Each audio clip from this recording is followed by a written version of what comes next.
Welcome back, everyone. My name's Hobbyman Pete, and this is Hobby News, the channel where we give you all the quick info one would need to pick up a new hobby. Tonight's top story, chess. When talking about this, we're going to be going over the 3 key points that are necessary. 1, how to get started. 2, your budget. And 3, the potential for growth. Let's make our first move.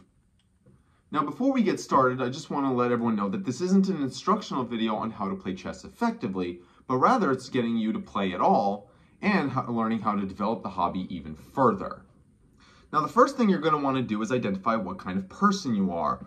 Are you situation A, where you have never played chess before and you have no idea how it works? Or you're situation 2, which is where you know how to play, but you're not really sure how to elevate this as a hobby.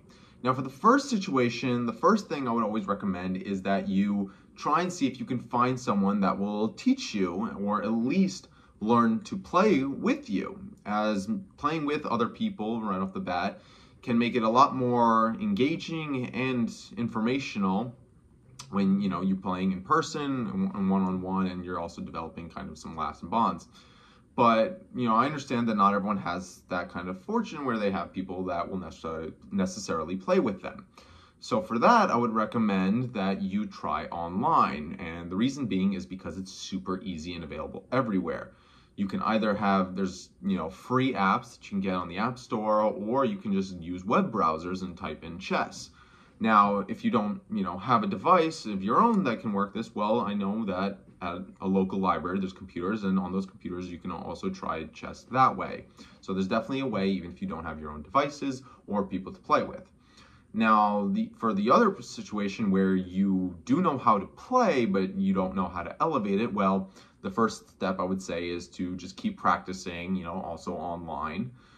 Just to see if you really enjoy it. And if you really do want to learn to play more, well, then I would say look towards the potential for growth area of this video, because that's where we're going to really go into how to develop this even further.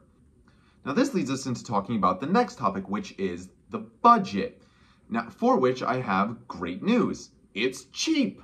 How cheap? Well, if you're doing the first scenario where I recommended you try online through apps or the web browsers, it's free. So that's great news, because you can do it at any time and anywhere, really, as long as you have an internet connection, or if you've downloaded it as an app, then you can do it even without internet, wherever you are, which is great practice. As for the next step, what I would recommend is getting an actual physical board. Well, that's where the budget actually comes into play. But for that, still good news. It's still really cheap, at least if you want just a standard set that doesn't have anything, really extra or expensive to it. That would just be a regular board and, all the chess pieces you would need, like this.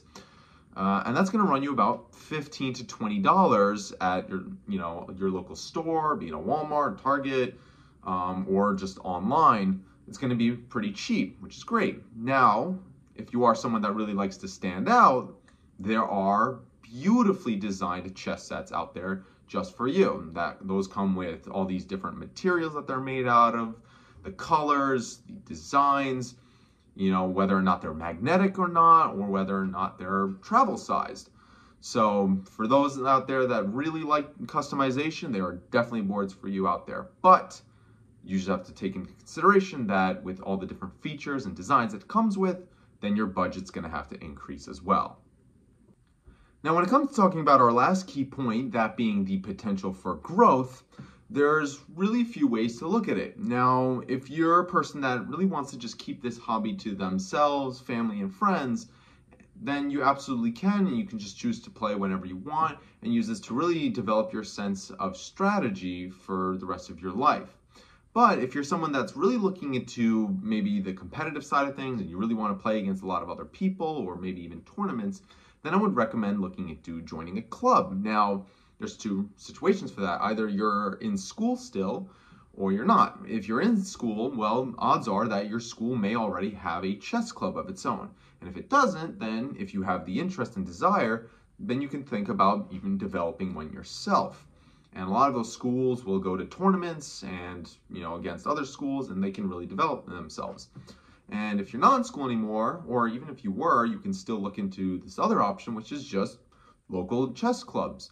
A lot of the areas, you'll be surprised if you just search it in, you'll have chess clubs in your area. And if you have the desire, I recommend that you definitely look into joining one, because a lot of those clubs, you get to play against a numerous amount of opponents, really develop your sense of skill, as well as potentially, earning a spot into a tournament. And if you're really good enough, you can start even earning some money through this. But again, we're talking about this as a hobby more so than a career. So if you're really just interested in playing against a lot of opponents, a club's the way to go. But again, if you want to just keep this to yourself as a skill to develop, I more than recommend it, as it's definitely a great life skill to have.